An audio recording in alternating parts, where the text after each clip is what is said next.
હવે જો આપણે પ્રાઇમરી કી જોડે વર્ક કરવું હોય તો કઈ રીતે કરશું? પ્રાઇમરી કી લઈને વર્ક કરવું છે તો પ્રાઇમરી કી માટે આપણને ખબર છે કે રોલ નંબરને આપણે આ રીતે સિલેક્ટ કર્યું છે, રાઈટ ક્લિક કરીને પ્રાઇમરી કી લઈ શકો છો, પ્રાઇમરી કી રિમૂવ કરી શકો છો. વસ્તુ એ છે કે primary key first of all છે શું? એ કી ફિલ્ડ છે કે જે આખા રેકોર્ડને રિપ્રેઝેન્ટ કરે છે.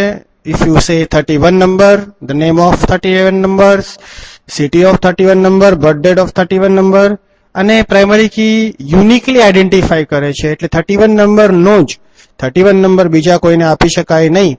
અને સેકન્ડ થિંગ, 31 નંબર આપવો જ પડે, બ્લેન્ક ના રાખી શકાય. તો આપણે એ પણ વસ્તુ ધ્યાનમાં રાખવાની છે કે પ્રાઇમરી કી બ્લેન્ક ના હોય, નલ ના હોય, એકચ્યુઅલી નલ એમ્પ્ટી વેલ્યુ ના હોય. આ વસ્તુ આપણે ફરીથી ચેક કરીએ કે સ્ટુડન્ટની અંદર આ ડુપ્લિકેટ વેલ્યુ એક્સેપ્ટ થાય છે કે નહીં. અહીંયા હું 8 છે એને 9 કરું છું, શું એક્સેપ્ટ કરશે? નો. અહીંયા તમને કહે છે કે ડુપ્લિકેટ એન્ટ્રી છે, ડુપ્લિકેટ એન્ટ્રીને પરમિશન નથી.